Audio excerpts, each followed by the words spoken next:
una salida.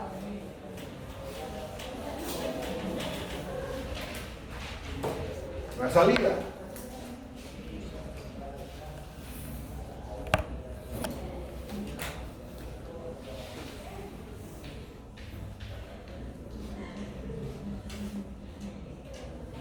Acá de salida, ¿vale?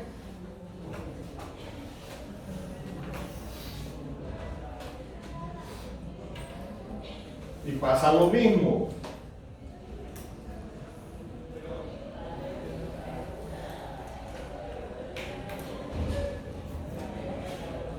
La K de salida es una función del radio. Y a medida que el radio tiende infinito, la K de salida tiende a cero. Tiene, por ejemplo, la que acabamos de ver, una expansión.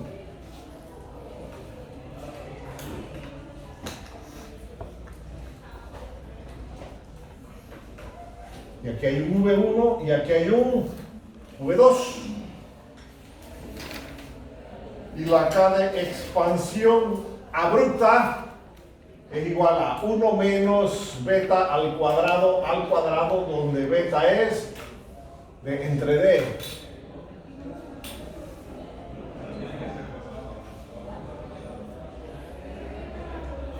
Pero tenemos una expansión gradual, por ejemplo. Y vamos a tener este ángulo de aquí, Z. Y la K de expansión va a ser una función del ángulo y de la razón de contracción. Y esto generalmente se busca experimentalmente en el laboratorio. Tenemos, por ejemplo, una contracción.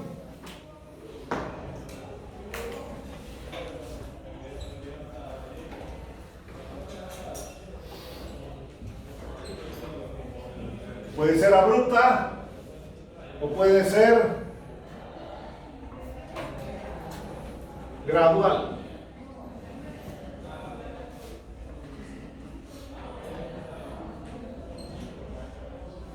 Así es que en cualquiera de los dos casos, la K de expansión es una función de Z y beta, donde beta es de entre D, y eso se busca en las tablas experimentales de la calibración del dispositivo. Y en este caso el ángulo vale 90 grados. Bien, pero lo importante de esto aquí, o de esto acá, es que aquí la H en la expansión es igual a K de expansión por V1 al cuadrado entre 2G. Mientras que aquí tenemos el V1 y aquí tenemos el V2. Así que la H en la contracción va a ser la K de la contracción por cuál carga de velocidad, 1 o 2. ¿Por cuál de las dos? ¿Esta o esta? La mayor, la de menor diámetro. Así que veas la diferencia aquí y la diferencia acá. Cuando hay dos velocidades, se utiliza la mayor velocidad de las dos, con una excepción que vamos a ver más adelante. Y cada vez que te tiene un accesorio,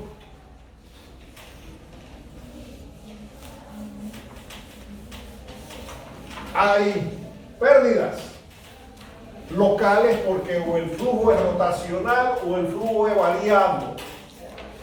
¿Cómo son mis accesorios?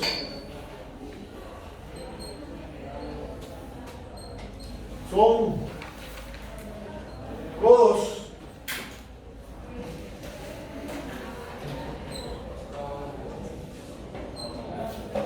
Un codo.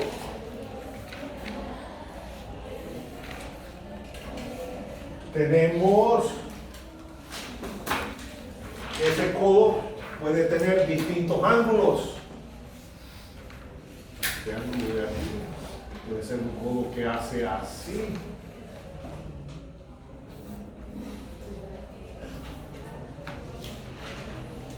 qué sé yo, así que este es de 45 grados, qué sé yo, 90 grados. Y la K va a ser una función del ángulo y del radio este de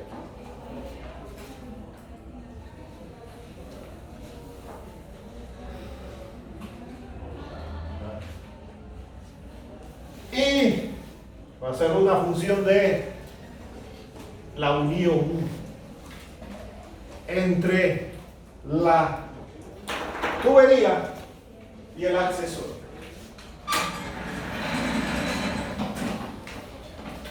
Así que los fabricantes de estos accesorios calibran sus dispositivos y usted supuestamente debe conseguir las especificaciones técnicas de su accesorio. Y aparecen en la literatura cosas así como estas.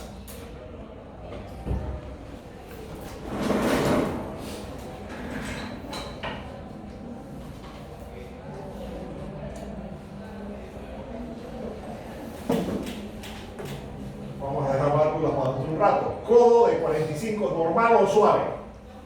Suave es porque el radio es muy grande. Y normal porque el radio es pequeñito. Radios pequeñitos, ¿han visto los accesorios de las tuberías de PVC en la ferretería?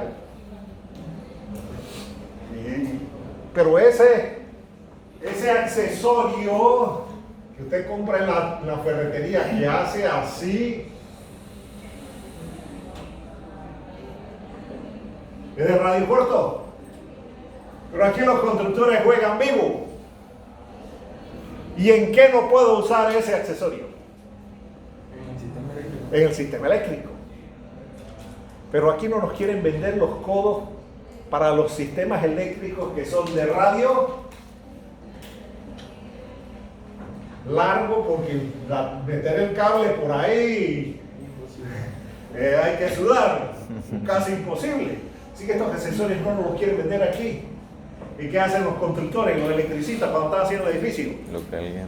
Calientan el tubo de PVC. ¿Y el tubo de PVC eléctrico de qué color es? Oscuro. Gris. ¿Y el de agua de qué color es? Blanco. Blanco. Entonces calientan esa cosa y hacen su codo ahí de radio largo, como sea, y van haciendo ñamura. Ok, pero esos accesorios existen, solo que los constructores aquí quieren ahorrarse un par de pesos y como los vendedores ya saben que no los compran, no los traen. ¿Vamos bien? Ok, entonces empiezan a calentar las tuberías ahí, y que por ahí no va a haber agua a presión, va a haber un cable eléctrico, dobla eso y echa para adelante. Así que cuando ustedes vayan a hacer su práctica profesional o estén de ingeniero residente, van a ver todo el poco de locuras que se hace ahí. Pero en tuberías no se corren ese riesgo, porque si yo doblo la tubería con calor, la tubería se debilita y donde le meto agua a presión ahí, ¿qué le ocurre? Rompe. Se rompe. Así que ahí sí no se corren riesgo y sí compran los accesorios comerciales, etcétera, etcétera. Aquí usted tiene codos, 45, 90, 180. El normal significa que el radio es corto, suave, que el radio es grande, y hay tablas, así que esta es una breve. Pero aparte de eso tiene que ver otro elemento que se me olvidó aquí, que es ¿qué cosa? El diámetro de la tubería. Así que usted va a tener distintos diámetros de tubería. Aquí está en pulgada, media pulgada, 1 pulgada, 2 pulgadas, 4, 1, 2, 4, 8. ¿Y cómo se une ese accesorio a la tubería? En los tiempos antiguos se unía con rosca y había que hacer una rosca al tubo porque los tubos no eran de PVC, eran de acero galvanizado. Pero ya esa plomería, es más, ya hasta el nombre de plomero está mal puesto. Porque antes, ¿cómo empataban las tuberías?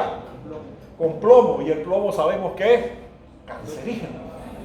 Así que no nos han matado de por vida, vaya uno a saber. Así que, como ellos unían la tubería con plomo, le dieron el nombre de plomero. El nombre ya es arcaico y obsoleto. Pero le seguimos llamando a la profesión plomero y a la actividad plomería. Pero ya no usamos plomo, por suerte. Ahora usamos PVC que tiene cloro y la verdad hay que ver si el cloro nos mata. Pero bueno, estamos bien. Así es que ya las tuberías roscadas para conexiones domiciliarias ya cayeron en desuso. Ahora las tuberías son como las de PVC. ¿Cómo son las de PVC? Encajan así, esa es una conexión acoplada. En tuberías grandes se usa soldadura o se usa una brida conectada con tornillos, pernos. Ustedes lo ven cuando hay una tubería grande de Lidán que se rompió ahí en la televisión, que la están cambiando. Muchas veces las tienen que soldar, en otras están unidas con pernos en una brida. Así que usted tiene que buscar esos manuales de plomería y ver cómo es el accesorio, cómo es su radio, cuál es el ángulo de desviación, cuál es el diámetro de la tubería, cómo está unida la tubería, acoplada, rocada, soldada, con brida, etcétera, etcétera, etcétera. Así que el número de coeficientes es infinitamente grande. Pero le estoy mostrando una tabla breve. Esta de aquí, no nos metemos mucho con esta y voy a explicar por qué no nos metemos aquí mucho con esta, porque esto ya empieza a complicar las cosas. Y esto se lo dejamos a una especialidad que van a dictar allá en el INAFOR o que usted puede tomar allá en el ITSE. Usted puede allá ir a estudiar plomería, aunque no trabaje con plomo. ¿Estamos bien? Pero aquí le damos unas ideas y vamos a ver por qué esas cosas ya se empiezan a complicar. Y como esto es un curso básico de hidráulica, no de aplicación de plomería, vamos a ver qué pasa ahí. Tengo una T.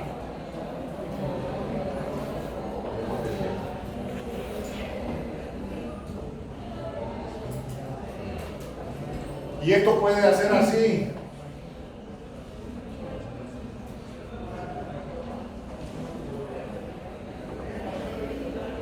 A esto se le llama el directo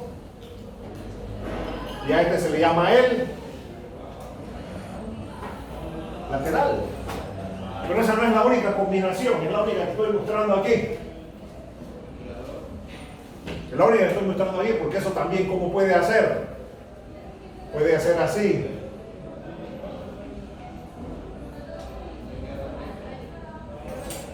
Y ya no lo tengo aquí en esta tabla, tengo que buscar la tabla. Lo único que no puede pasar y que me hacen en los exámenes es lo siguiente.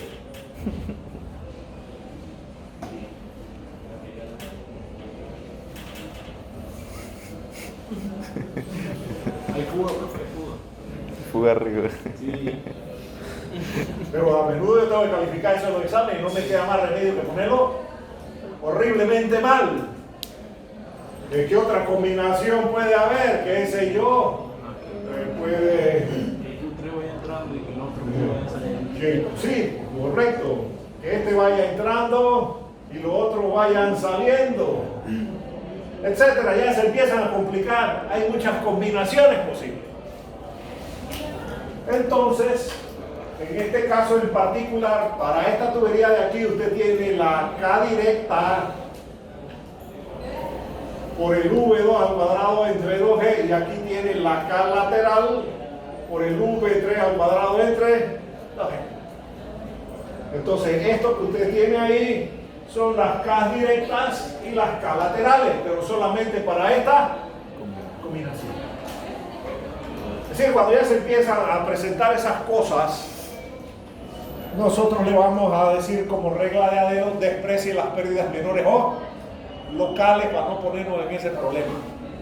¿Estamos bien? Pero existen. Y eso pues hay que evaluarlo ya dependiendo de las diferentes combinaciones. Sin embargo, esas T's, esas codos, esas Y, también hay Y. ¿Y cuál es la diferencia entre una T y una Y? ¿Se acuerdan del examen semestral del año pasado? Sí, no me acuerdo. ¿Cuál es la diferencia? Que aquí el ángulo es de ¿cuánto? De 90, mientras que aquí hay ángulos que usualmente puede ser de 35 grados, otras cosas, etcétera, etcétera, etcétera. Y ahora imagínense, el flujo entra por aquí, sale por allá, viene por aquí, se va por allá, entra por aquí, sale por allá. ¿Cuántas combinaciones hay? Un poco de tan. Así que eso se estudia en plomería. El INAFOR dicta cursos de plomería. Y el ITSE también va a dictar esas cosas, etcétera, etcétera, etcétera. Así es que aquí hay escasez de plomeros y los plomeros ganan buen billete.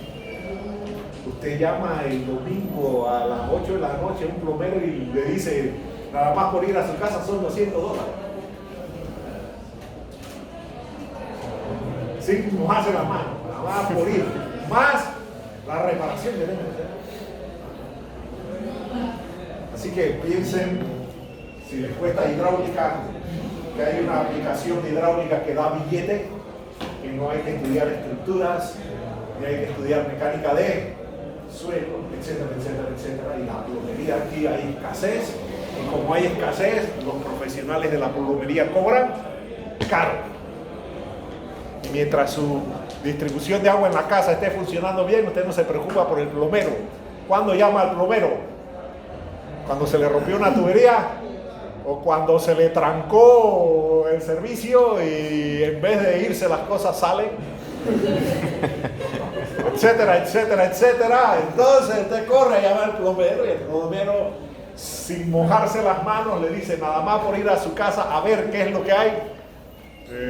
Día de semana, hora de trabajo de 8 a 4 y son $50, pero si es en la noche es otra cosa, y si es fin de semana es otra cosa. ¿Vamos bien? Así que no nos vamos a meter en estas cosas, pero existe. Y al final los plomeros son medio empíricos con respecto a eso. Nada más tienen que buscar la tablita de su manual de accesorios, etcétera, etcétera, etcétera. Pero aquí hay algo, que hay válvulas. Y las válvulas pueden ser de varios tipos, esfera, con puertas y retorno de ángulo, etcétera. ¿Cuál es la válvula más común que usted conoce? Esta de aquí.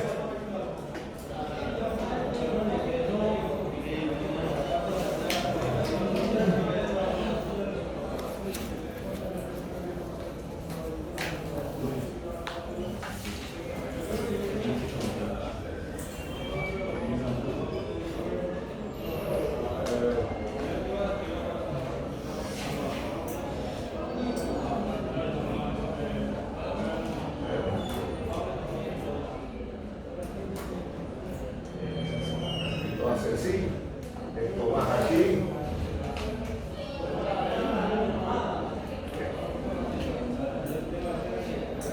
Y está cerrada. No sale nada, pero si usted le da vuelta a esto y abre, pues el flujo hace así y sale por acá. Entonces, calcular la velocidad por aquí es horrible, porque el flujo es 3D. Vamos a mostrarle una válvula de compuerta, es más fácil hacer la explicación. Usted gira eso ahí, eso sube y baja. Si usted ve esta sección transversal, ahí está eso. Y si usted ve esta sección transversal, ¿por dónde pasa el agua? El agua pasa por aquí, área de la válvula, y esta de aquí es el área del tubo. Así que ¿cuál velocidad será más grande? ¿La velocidad en el tubo o la velocidad a través de la válvula? Pero ponerse a calcular esa área, una media luna ahí, oh boy, hay que echar un pie con la geometría. Así que como todo, uno busca la puerta trasera para simplificar las cosas. Y no vamos a usar esta a pesar de que esta es más grande que esta. Vamos a tener una K de válvula con la K de válvula va a ser el producto de K abierta multiplicada por K parcial entre abierta. Y esto porque vamos a decir que la H en la válvula va a ser igual a la K de la válvula por la velocidad en el tubo al cuadrado entre 2G. pero en teoría no debíamos haber usado esta. ¿Cuál debimos haber usado? La mayor de las dos. Por eso les decía que hay una excepción. Y las válvulas son una excepción para no tener que calcular esta área. Entonces lo que se busca esta es la corrección de acuerdo al grado de apertura. Entonces usted tiene aquí válvulas de distintos tipos abiertas. Eso le da esto. De esfera de compuerta antirretorno ángulo, y de acuerdo al tamaño de la tubería usted encuentra esta acá, y después tiene aquí porcentajes de apertura totalmente abierta, cerrada en un 25%, significa que está abierta en un 75%, está cerrada un 50% o cerrada un 75%, y si usted está en 60% y no tiene la tablita completa, puede interpolar linealmente. ¿Estamos bien? Pero hay una tablita ahí que no cabe en una sola transparencia, que va con distintos grados de apertura. Entonces aquí usted busca esa razón de acuerdo al grado de apertura, y eso es porque no debimos haber usado esto, pero para evitarnos calcular esto, buscamos esta razón entre parcialmente abierto y completamente abierto, y eso lo multiplicamos por la K de la válvula totalmente abierta, y eso nos da la K de válvula, y usamos la velocidad en el tubo, que es más fácil de calcular. Así que cada vez que usted tenga un accesorio, ese accesorio tiene pérdidas locales, etc. Hay varias situaciones en las cuales se pueden calcular las pérdidas menores o locales. No lo voy a derivar aquí, pero se puede demostrar lo siguiente. Usted tiene una tobera o boquilla.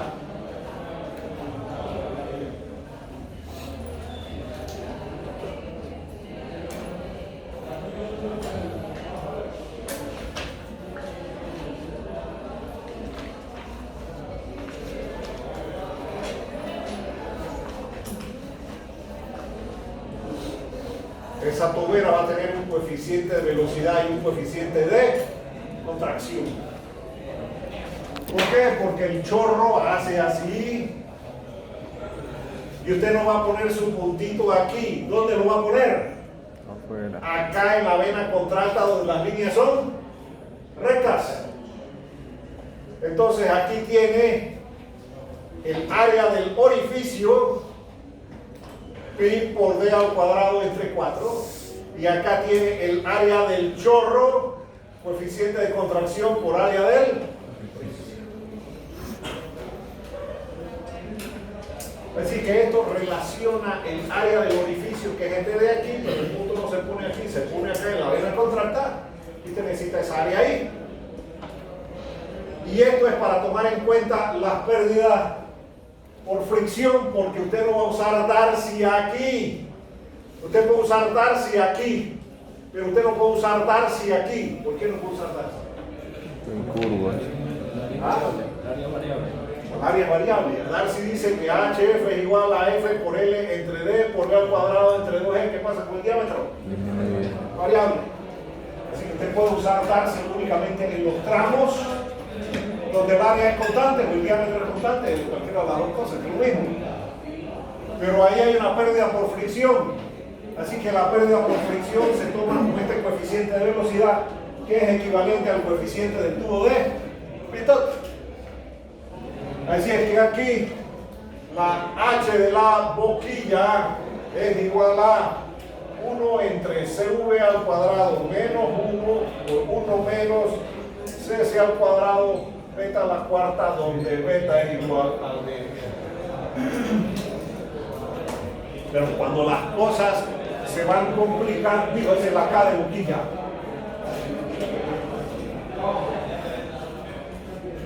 Y la H en la boquilla sería igual a la K de boquilla por V en el chorro al cuadrado entre.